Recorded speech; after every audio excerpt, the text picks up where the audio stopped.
My name is Sam Walls, and I'm a dead man. Well, kinda dead at least. See, I'm a vampire. Now, if you think that means all that Dracula hooey, like hissing, wearing skin-tight leather, and hunting mortals for sport, I wouldn't blame you one bit.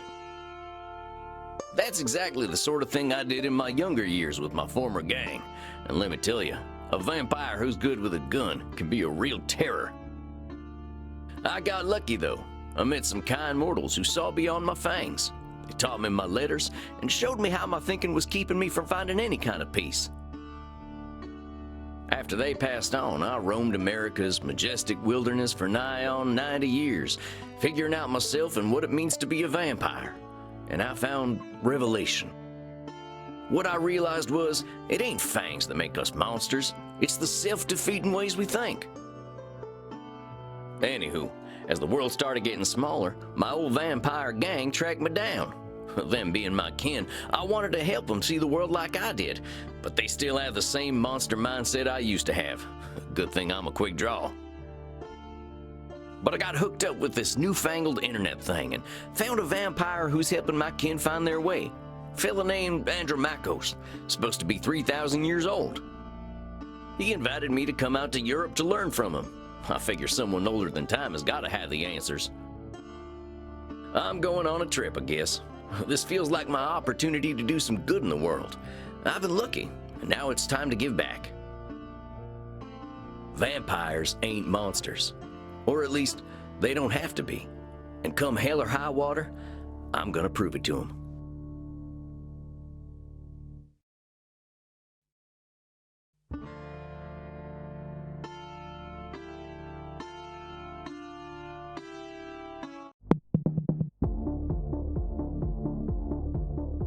Well, I think this is the address. Number 27, Clean Flitter Mouse Street. Sure is a hell of a lot of ruckus for this time of night. People stay up late here. Wait a minute. These folk are vampires. Better watch myself. Guten Abend, folks. Sprechen Sie English? Ja, hello, Alta. Are you here to party with us at the hottest club?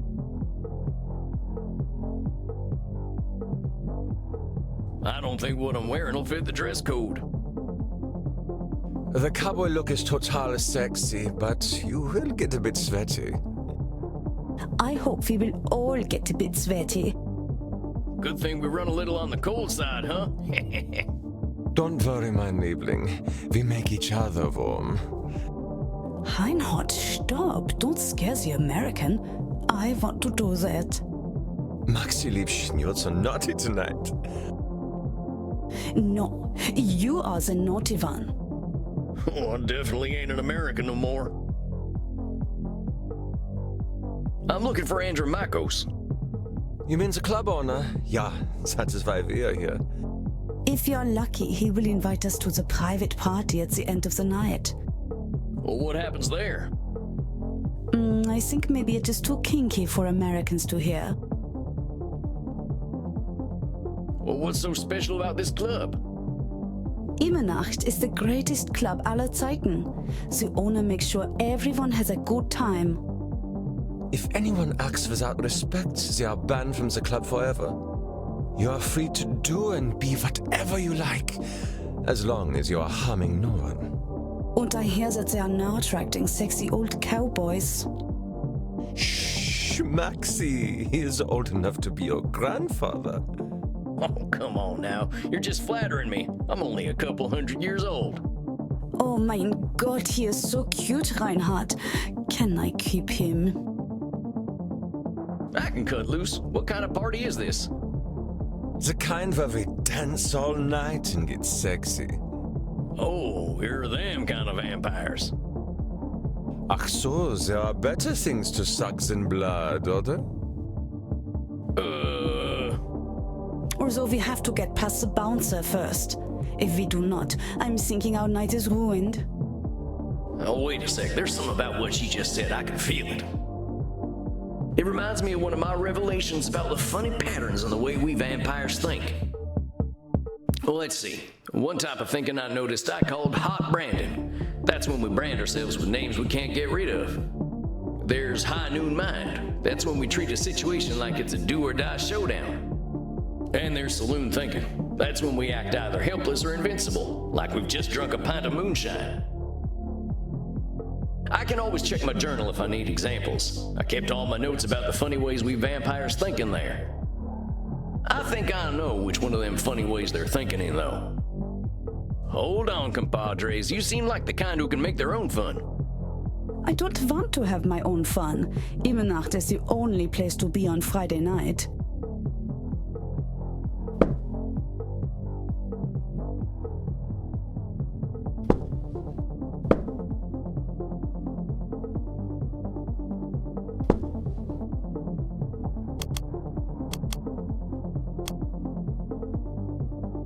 Amigos, you're putting too much weight on this thing. It's a nightclub, not a high noon showdown. The night's full of possibilities. Reinhard, I don't know what this means, but I like the way the sexy American talks. You make us think that maybe it is better we haven't gotten into the club, because we are now meeting you. Hey, if meeting me makes your night better, I'm glad we met. I really gotta find Andromachos, though. You have to get past the bouncer. He decides who gets in and who doesn't. And he hasn't looked our way all night. Maybe I'll have a little word with him. Excuse me, friend. I hear you're the man to talk to around these parts. I'm here to see Andromachos. Have fun, mate. Hey, thanks, amigo. You have yourself a fine night, you hear? Cowboy, what about us? Yeah, sure, they're friends of mine. Have fun, mate. Well, come on, you two. We ain't got all night. Yeah! Dang, awful loud in here. Come on, my liver, dance with us! Oh, you kids have fun. I'll catch up with you later. Tarnation, I'd rather hear a gopher giving birth than this. I better talk to whoever's slinging drinks in this here saloon. They ought to know where Andromachos is. Pardon me, ma'am. Well, well, look at you. We get a lot of 80s fashion in here, but not usually the 1880s. What can I get you, cowboy? The special's Red Bull and vodka. You down? I never drink Red Bull. I'm actually looking for the owner. He around tonight? Might be. What do you say your name was? Sam Walls, begging your pardon. Sam Walls, huh? I don't think I know anything about a Sam Walls. After all, I'm just a know-nothing bartender. She's branding herself a know-nothing. What'd I call that again? Well, hold on. What'd you just say? I said I don't know any Sam Walls. I'm just a know-nothing bartender. From where I'm standing, I see someone with style and confidence, not just a drink machine. Don't go branding yourself like that's all you are. Don't you go worrying about me, cowboy. The man upstairs warned me you were coming. I was just testing to see if you are who you say you are. Tell you what, let me give you something from our special reserve. I don't think you're looking for booze. Well, thank you kindly, ma'am. I was wondering where the blood was. I met some vampires outside, so I figured this was a vampire club. You met some gods, honey. They're here to dance and have fun. So all these people are mortals? How do you think the head vampire gets his blood? They can't wait to share it with him. It's a special experience. He's the only real vampire here. Well, him and Bert. Bert? You met him already. Bert, shuffle on over here. This one's here to see the big guy. Show him upstairs, okay? Have fun, mate. Good luck up there, cowboy. Hope you find what you're looking for.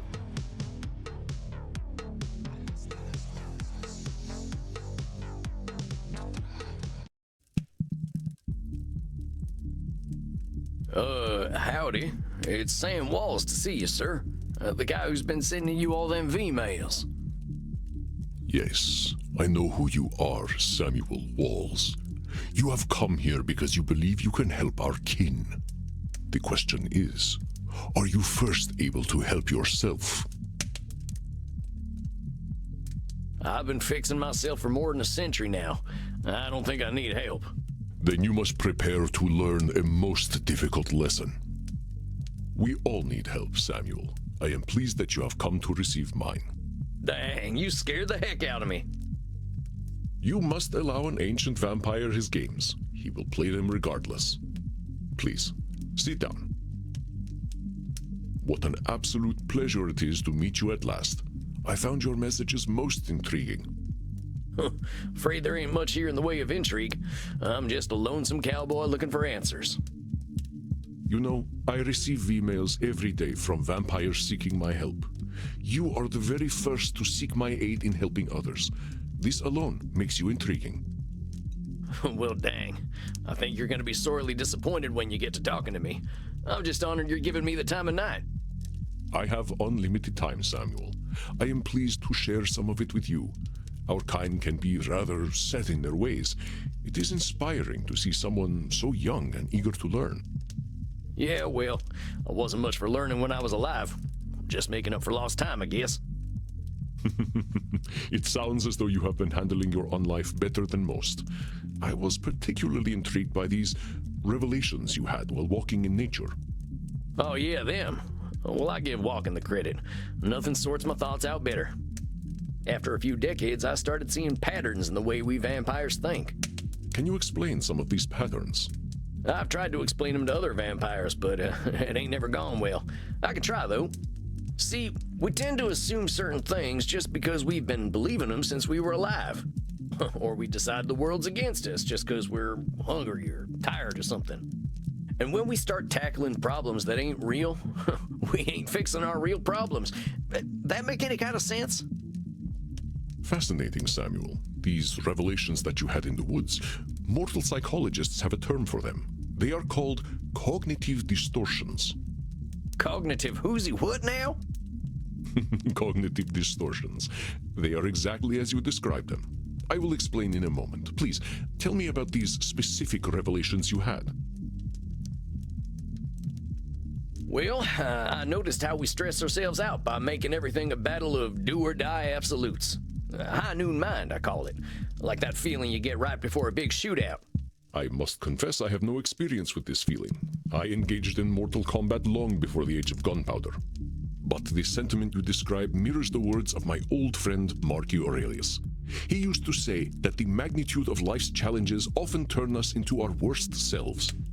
You mean Marcus Aurelius, the Roman emperor? Of course, his name was Marcus. Marcus was a bedroom name.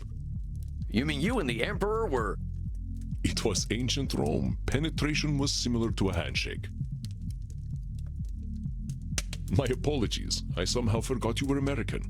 But let us discuss this high noon mind. I believe we can broaden your definition. Mortal psychologists call this phenomenon of binary thought polarized thinking, but I like to call it Nosferatu thinking. Nosferatu thinking? It means you are thinking in black and white. I get it.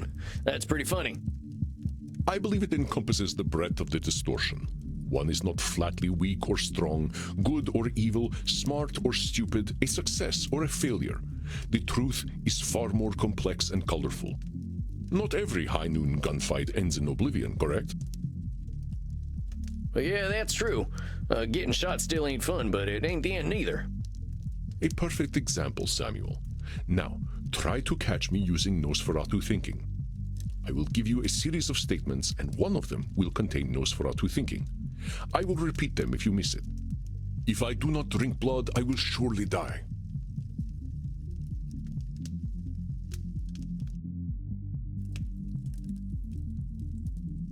Is that Nosferatu thinking? No, Samuel.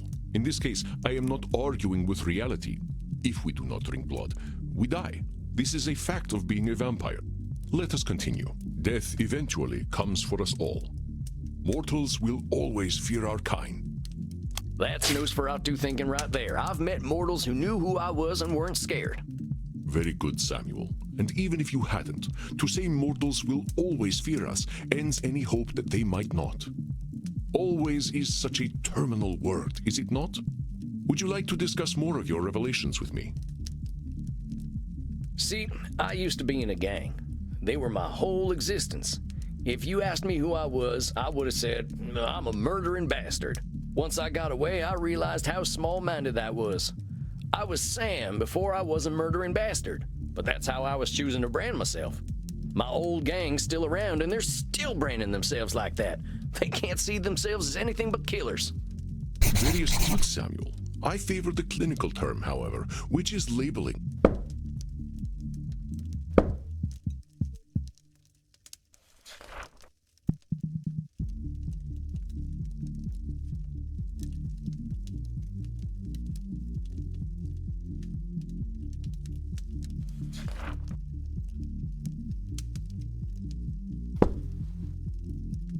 You correctly discovered that labeling is a reductive act. When we call ourselves names, even if we find them accurate, we create prophecies we are doomed to fulfill. For millennia, I thought of myself as a killer. It was not untrue that killing was how I made my way in the world. I was an unstoppable warrior and assassin. But with this label, I limited myself for ages. I did not only kill people, I also killed potential aspirations I might have had. See whether you can catch me doing some labeling in my next few statements. I am so old, I am ancient. Oh, come on. I know you've been kicking around a long time, but don't go labeling yourself as ancient. But according to definition, I am ancient. It is not a label, but a specific classification of my age. Huh. Well, you look pretty good for being ancient then. The secret is moisturizer. But let us continue. Call me whatever you like, but don't call me late for dinner. How shall I describe myself? Yes, I am a mass murderer. Well, that's about as clear a labeling as it gets. Yeah, we vampires tend to do a lot of killing, but reducing ourselves to killers ain't doing us any favors. Excellent, Samuel. You are correct. Labels can be cages that we lock ourselves in. I was a mere murderer for most of my existence because that is how I labeled myself. Yeah, I did the same thing. Sam Walls, the murderer, reprobate, and good for nothing. Those are not how I would describe the Sam Walls I see before me. Did you have more revelations to tell me about? I realized that as vampires, we can get the feeling of the power that comes with immortality and strength, but then we get hopeless and aimless over time. It's kind of like the fella you see in the saloon at the bottom of a bottle of whiskey. Either he thinks he can fight everyone, or he's crying into them last drops because he thinks life's hopeless. It's saloon thinking. Two extremes that probably ain't true. A fascinating observation, Samuel. Your saloon thinking was described in my time as the battle between hubris and nemesis, the twin excesses of arrogance and self-pity. Oh man, it make me wish I'd gotten some schooling. Maybe I would have figured this stuff out earlier. You live forever, my friend. There is no rush. What you have identified is a phenomenon where individuals perceive either an illusion of control or a lack of control. Mortal psychologists call this phenomenon you have described a control fallacy. Rarely do we have complete power over our situations or no power at all. But we create this illusion that stops us from attempting to change our perceived situations. Yeah, you're right about that. I used to think I'd never get away from my gang, and maybe that's what made me stick with them for so long. Yes, you see how cognitive distortions keep us from facing reality, whatever that reality may be. Of course, I am so old and powerful that I am always in control.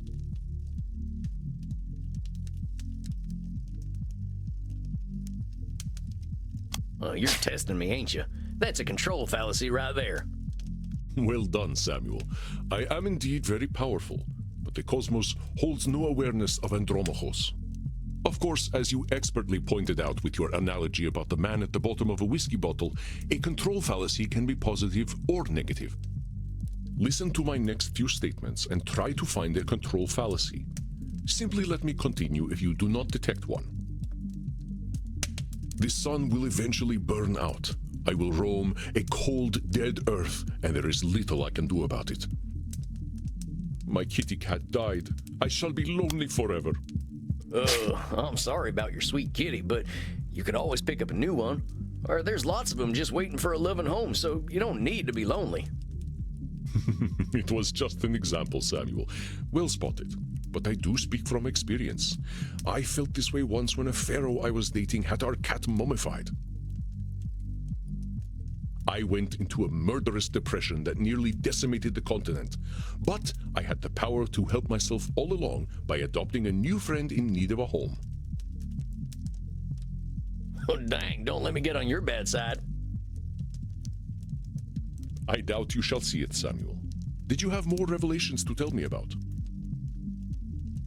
I think that's all of them. Or at least the ones that were the most obvious to me. That you recognize the concept of cognitive distortions at all is most impressive, Samuel. What took me nearly 3 millennia to understand took you merely 2 centuries. Oh, come on, you're just flattering me. I'm just a dope stumbling his way through one life. Are you now? Tell me, Samuel, what kind of cognitive distortion are you exhibiting when you call yourself a dope? Yeah, I'm doing some labeling. I gotta watch myself, huh? As long as we retain any humanity, we will have cognitive distortions. What we are aiming for is not to become perfect beings, but to understand and accept ourselves. As long as we can recognize cognitive distortions, we can address our real challenges. One cannot drink blood from a straw man, after all. Huh. I ain't never heard that one before, but I like it. If it helps solidify the concept in your mind, then I am well satisfied. I know you came to learn from me, so I will do my best to honor your good intentions. Let us ensure that you understand the concepts of labeling, control fallacies, and Nosferatu thinking. I will give you a series of statements, and each one will contain a cognitive distortion for you to identify. I will begin. If I invite over my vampire friends, I know I'm going to have to deal with guano all over the place when they turn into bats at the end of the night. That there's a control fallacy, sir. You're acting like you've got no control, but you could lay down some ground rules for guests, or some newspaper. Or express concern to my friends that they have not been toilet trained. Very good, Samuel. Let me try another. I am Andromachus, the ancient darkness, the scourge of the Mediterranean, the mortal's bane. Well, that's definitely some intense labeling. Those are some hard names to get over. You are not wrong. Those names followed me for millennia. It was most stifling. Let me try another then. If my club's revenues do not significantly increase, I will end up living on the street. That there's got to be Nosferatu thinking. There's a huge space between making a ton of profit and living on the street. Indeed, you are correct. I run my club at a considerable loss, but 3,000 years of banking interest means that money is not really an object to me anyway. Samuel, now I am not only intrigued by you, but also impressed. I would very much like to teach you my ways, but I must demand something of you first. Anything. I'm here to learn. You must receive therapy yourself. I will not have you seeing clients without a commitment to your own mental health. Oh, now, hold on just a minute. I don't know that I need therapy. I'm feeling pretty good about myself these days.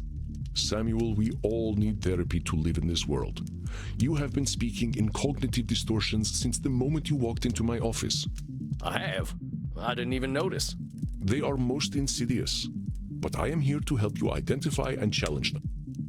You have walked alone for too long, Samuel. Allow me to share my experience with you. Well, all right, if you say so. I appreciate your taking the time to work on this, old cowpoke. We have all the time in the world, Samuel. But for now, you must be eager for something fresh. Please, dance, drink your fill. We will begin tomorrow. Okay, then. Well, sir, it's been an honor. You don't have to call me sir, you know. All right, then, Andromachos. Andromachos. Hey, Andromaco. Just call me Andy. All right, Andy. I'll see you tomorrow then.